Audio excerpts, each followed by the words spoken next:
World War Z is now available for MetaQuest. It can be played right now by you at home. But there's so many zombie shooters in VR right now. So is World War Z VR actually doing anything different? There's a massive horde coming your way.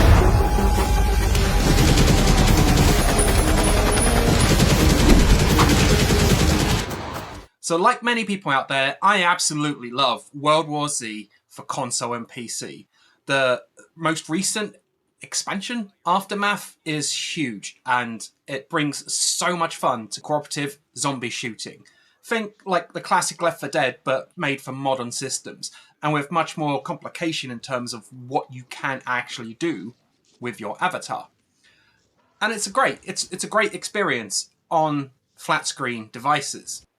But World War Z VR is significantly different to that flat screen edition. It has the same intention to bring the tense battle in against waves of zombie hordes, or Zeeks, to you in VR. However, it plays quite differently in terms of the design. The level structure in World War Z on MetaQuest is quite basic. It is very short in comparison to the console versions. While levels there may take upwards of an hour, here in VR they have been designed for the typical short bursts of 20-25 minutes of gameplay. And that's not really a problem. I mean, you're wearing a heavy device on your face and launching in summer, it's quite warm. Trust me, I've been spending some time with this. So, you know, of course, you want some shorter levels. You want to be able to jump in and jump out in your own comfort.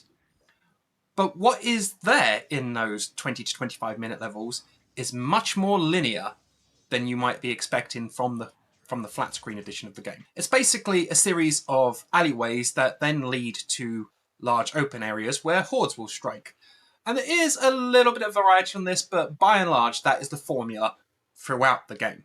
This is something that I think a lot of people are going to pick up on as a disappointment in World War Z.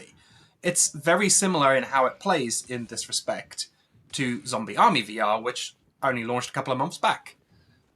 And while the zombie shooting is undoubtedly really fun, the presentation of it is quite basic, or the design, the level design is quite basic. In terms of the zombies, or Zeeks, that you'll be fighting, most of them, as you expect, are pretty basic in their design.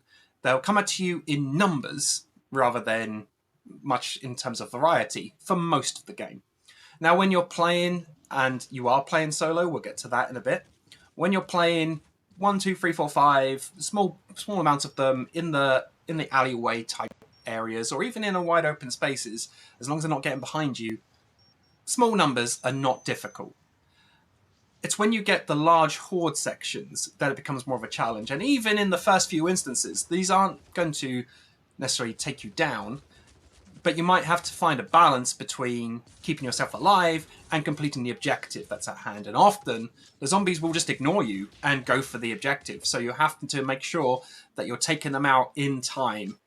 A lot of the defensive objectives have a health bar, and you need to make sure that you're taking out the zombie hordes before they deplete that health bar. There is variety in the zombies, as I said before, and these come for things like hazmat zombies, which take more bullets to take down and leave a poisonous gas when they die, to exploding zombies, which literally just explode when they die.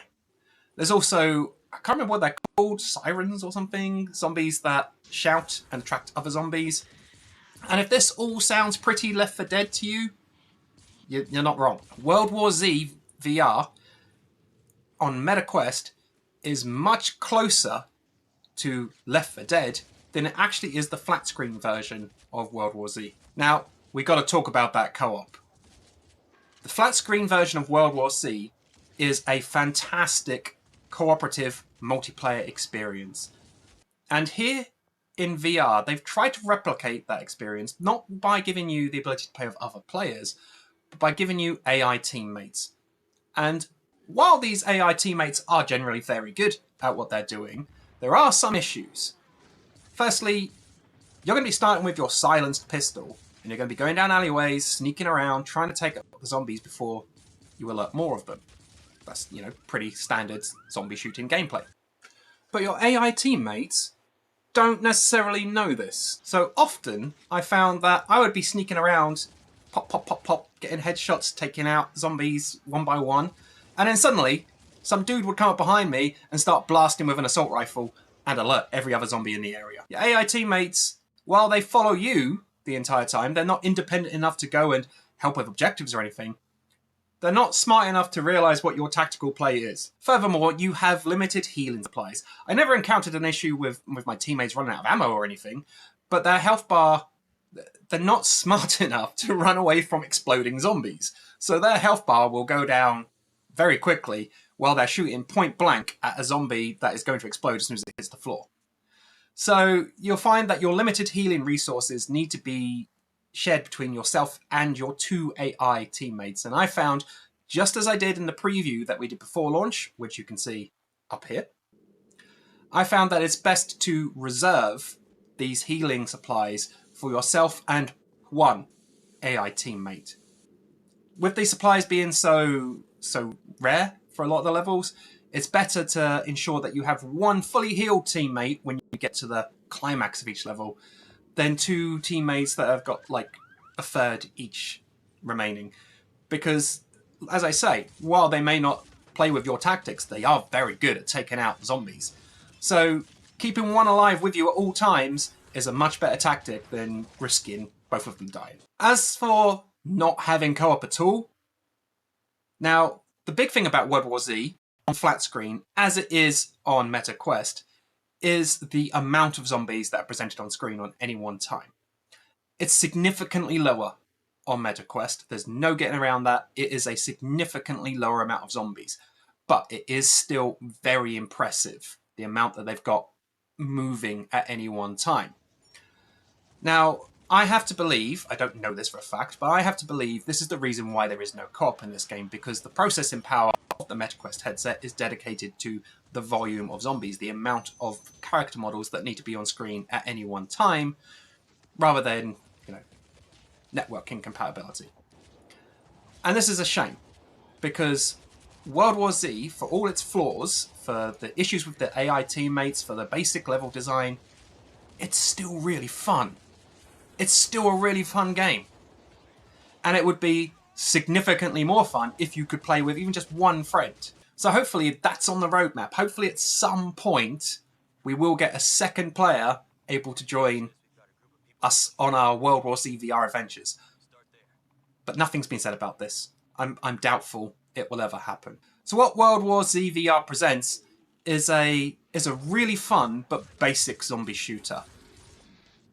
And that's fine. We have many VR zombie shooters out there right now, and World War Z is one of the most fun versions of this genre.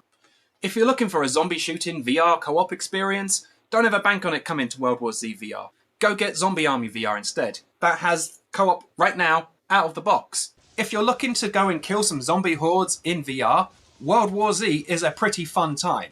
Super impressive, the amount of enemy models that are on screen. And even though the level design is very basic, as I've said several times now, it's still a thoroughly enjoyable experience. So World War Z VR, available now on MetaQuest, is not quite the game we were expecting, but it doesn't make it any less fun. For that super immediate action-packed zombie killing game, World War Z VR is a good shout.